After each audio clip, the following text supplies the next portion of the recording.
Presenting the brand new Legends and Legacies Award is Mr. Landon Thorne, a dynamic entrepreneur with deep connections across a spectrum of foreign and domestic political, financial, industrial, and defense leadership. He is an active technology investor and was an early adopter and proponent of cryptocurrencies. Concurrent with his business career, he served as a reserve officer in the United States Marine Corps, with multiple overseas and combat deployments, retiring at the rank of full colonel. He is an ardent supporter of the Beaufort International Film Festival and is one of the community leaders seeking to rebuild an active filmmaking presence in Beaufort. Landon is also a creative. In addition to his business success, his poetry has appeared in anthologies published by the Macmillan Company and McGraw-Hill. His photography has appeared in Time Life books, and he has recently completed his debut novel while also attaining a Master of Fine Arts degree in creative writing. Fun fact, Landon appeared in MTV's hit reality show, The Real World, as the on-camera business advisor to the show's cast in 23 episodes of the series' epic Season 5 in Miami, Florida. My fun fact, I went to high school with all of his children, and that last accolade definitely gained him the name Cool Dad. Ladies and gentlemen, please welcome Mr. Landon Thorne.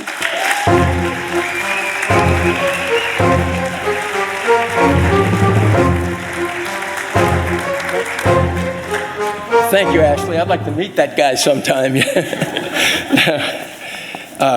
Ron, Rebecca, it's always an honor to be asked to do these presentations, and thank you for asking me to do the inaugural Legends and Legacies Award. It means a lot, and congratulations on everything you do. So.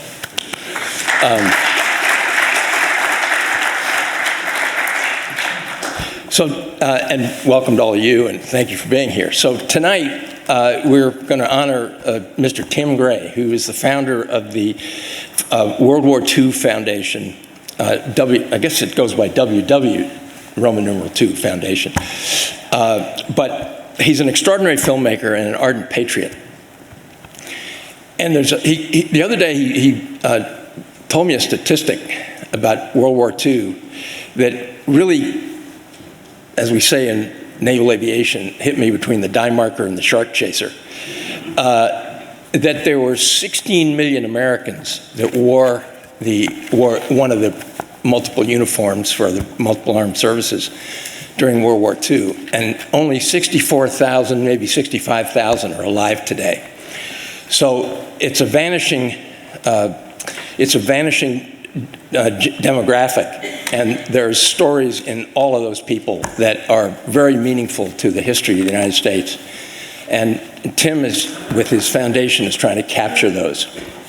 And prior to founding the foundation, Tim was a broadcaster. So he spent 15 years primarily as a sports broadcaster, and ended his broadcasting career as the anchor for the NBC affiliate, the sports anchor for the NBC affiliate in Providence, Rhode Island, where he lives and where the foundation is based. And also there's a museum, a World War II museum, that you can actually visit virtually if you communicate with them, and Tim will actually take you around and show you stuff. So on a Zoom call or something like that.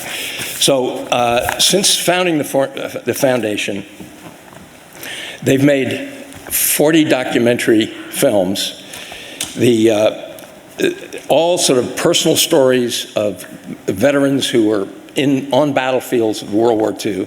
The films are shot on those battlefields in the Pacific and Europe. And they've won 6 regional Emmys, many international awards.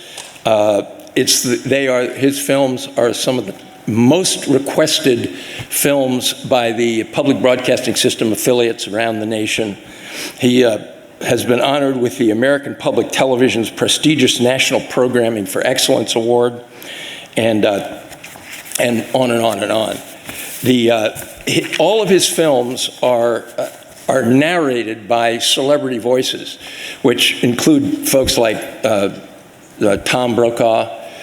I'll just read a list here: Gary Sinise, Paul Giamatti, Keith Morrison, Kevin Bacon, Darius Rucker, Josh Lucas, Greg Gumbel, Dan Rather, Dale Dye, who, if you remember, was awarded the inaugural Pat Conroy Lifetime Achievement Award here a few years ago, and Dan Aykroyd, Jim Nance, Luke Bryan, Liev Schreiber, Tom Selleck, and the one that baffles me is Bill Belichick.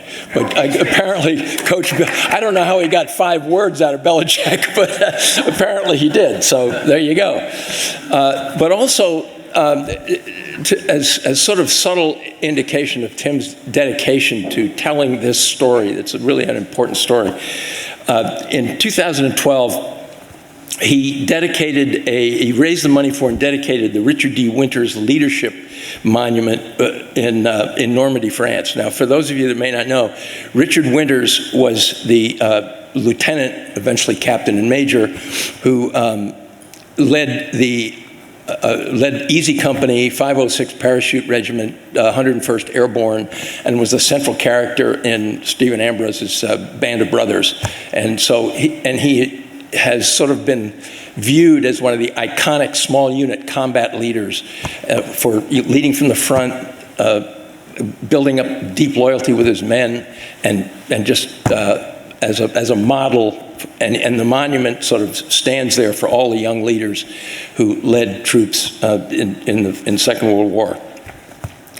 Another interesting fact that Tim did, he dedicated a plaque in Honolulu, Hawaii in 2021 to Elvis Presley. Why Elvis? Elvis was instrumental in actually getting the Arizona Monument, the USS Arizona Monument, completed. About the time that Elvis got out of the Army, the money and the sort of momentum behind that monument had sort of slowed down and was kind of getting waffling around. So Elvis came out to Hawaii and did a concert that, in the context of that era, raised a substantial amount of money. And that money re-energized the project. And as you all know today, the USS Arizona is one of the most visited monuments in the world, as a matter of fact. So that's the kind of thing that Tim did. And Elvis actually, throughout his life, visited the monument pretty regularly, at least once a year. He was very dedicated to it. Tim was inducted in 2021. Tim was inducted into the Rhode Island Hall of Fame. He has appeared in multiple national television programs to tell the stories of what he's doing and the stories themselves. They have 8 more films in the various stages of the works. Not that I'm here to plug anything, but you can go on the Apple Store or Google Play on Android and take down the app, no cost. Watch all of his films at no cost, and they're extraordinary stories about the period. So before we bring Tim up here, we have a reel, an assemblage of some of his clips of some of his work. So let's roll that, and then we'll give Tim his award.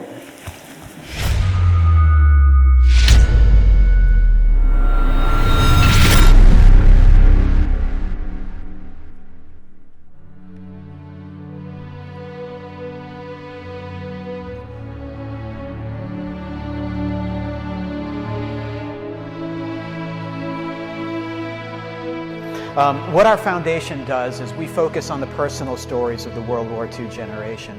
There were 16 million Americans who served in World War II, and today there are about 700,000 who are still alive. So we're losing roughly about 600 to 700,000 World War II veterans every year, or 700 a day is really what it comes down to. So we focus on now, while we have this window that's about to close, to get these stories.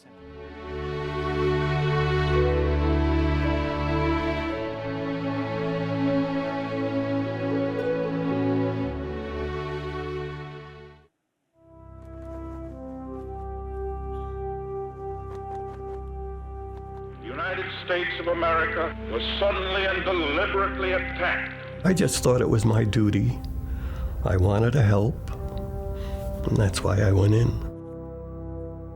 They were ordinary men that did extraordinary things. We were only a bunch of kids, what, 20, 21, 19? Nobody knew what the hell war was at that time. There's no day that doesn't go by that I don't think of these things. I looked into the well of the boat, and there was 35 soldiers in there, and I don't think there was an atheist in there, because every one of us was making a sign of the cross as we were going in. He must have been an officer, because he said there are two kinds of people in this speech, those that are dead and those that are going to be dead.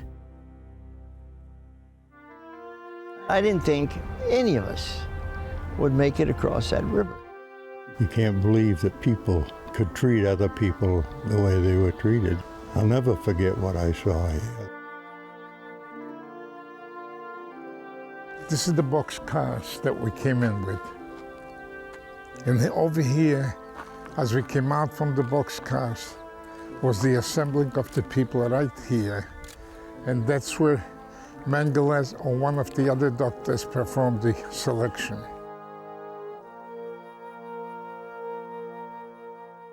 We lost a lot of people out there. A lot of good people. When you see one of your own dead, it's pretty hard to take it.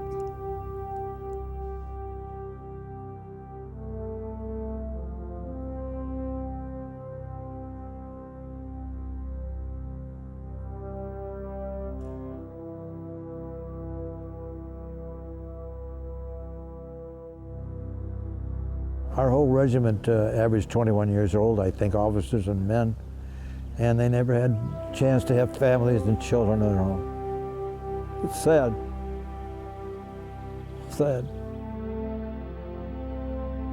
Ladies and gentlemen, the Richard D. Winters Leadership Monument recognizing all those who led the way on D-Day.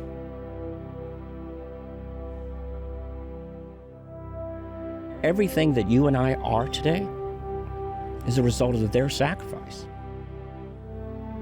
I've always been proud of the uniform I wore, the boys that I served with.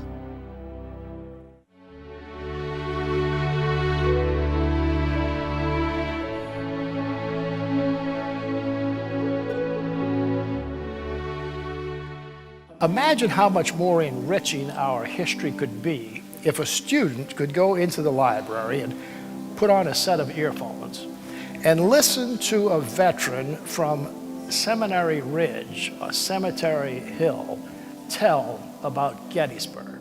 There is a price for freedom. It's not free, and you live a good, comfortable life because people before you sometimes sacrificed their lives to get that freedom for you. I didn't think the government owed me anything. We were doing what we had to do for everybody, not just the government.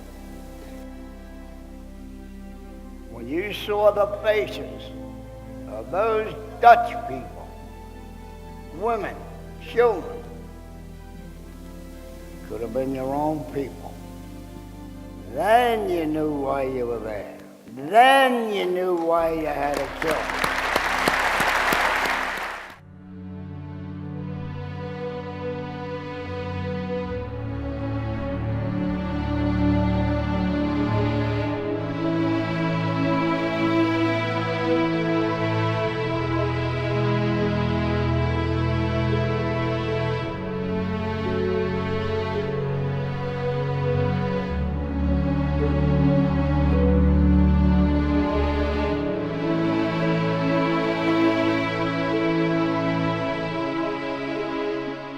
Hi, Tim.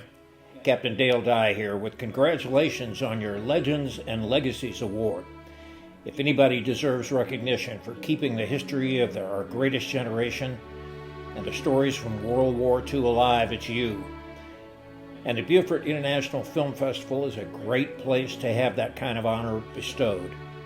So, congratulations again, my friend. Hope to see you soon. Hey, Tim. Christian Taylor here from Documentary First and The Girl Who Wore Freedom.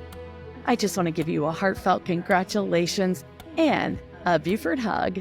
for winning the Legends and Legacy Award there at the Beaufort International Film Festival.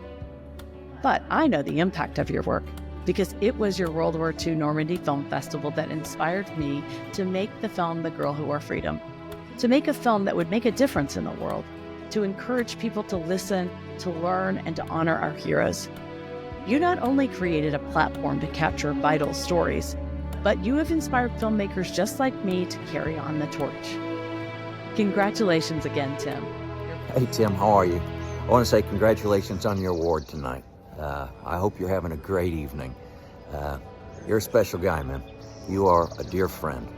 You're a great filmmaker. You're someone who gives up their time for the education, the teaching that you do, working with your students.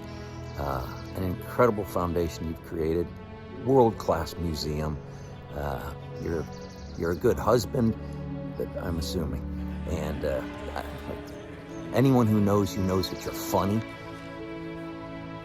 There's not a ramekin of bad in your heart.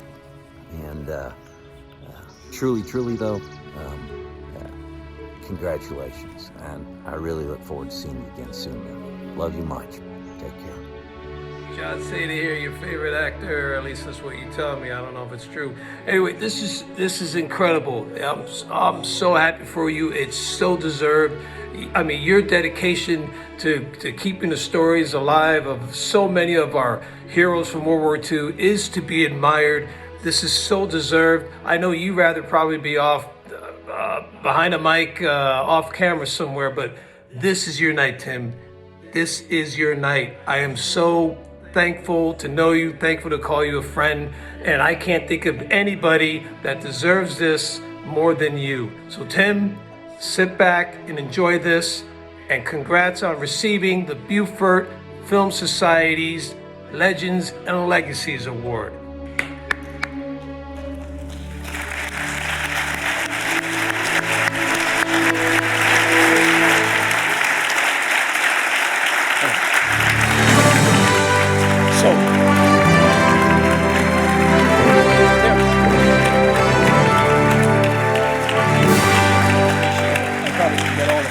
That's fine.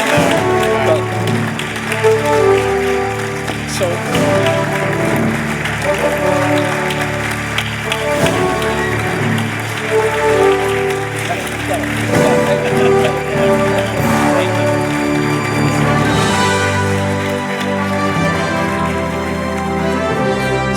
apparently there was no envelope for this one.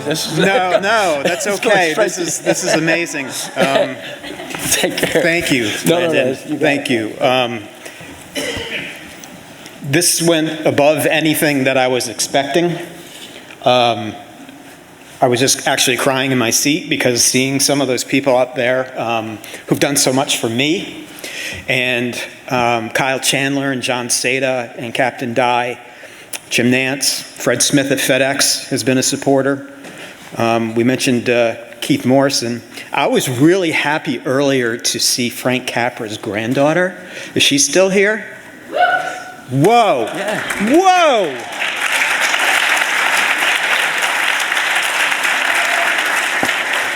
We all know the film that he made in 1946 with a guy named Jimmy Stewart. But you have to understand what these directors did during World War II. They left their careers to go and make films about the military, to make training films, to make films about Dachau, to make William Wyler did the Memphis Belle. There's a great series on Netflix called Five Came Back that you should really watch about the directors in Hollywood at that time and how patriotic they all were. I have to dedicate this to someone who's here tonight, and that's my wife, Sheila. Anybody who makes films for a living knows that this is an incredibly hard thing to do. It's incredibly hard to find money, to get funding. It's incredibly hard to get your film made. The talent level of the people in this room is off the charts. But every time I've had a situation where there's been heartache, or there have been times when we've struggled, she said, everything is going to work out. Have faith. Do what you think is best and go for it. And to have a wife like that and to have a support like that over 40 films and everything we've done means the world to me. So that generation is almost gone, and they left us a blueprint on how to get along, how to be humble, how to solve our differences, how to come together for a common goal. I've learned so much from them. She jokes with me that all my best friends are 99 years old. And I'm like, yeah, but, my 58-year-old friends didn't save the world. But when you talk to these people, they inspire you.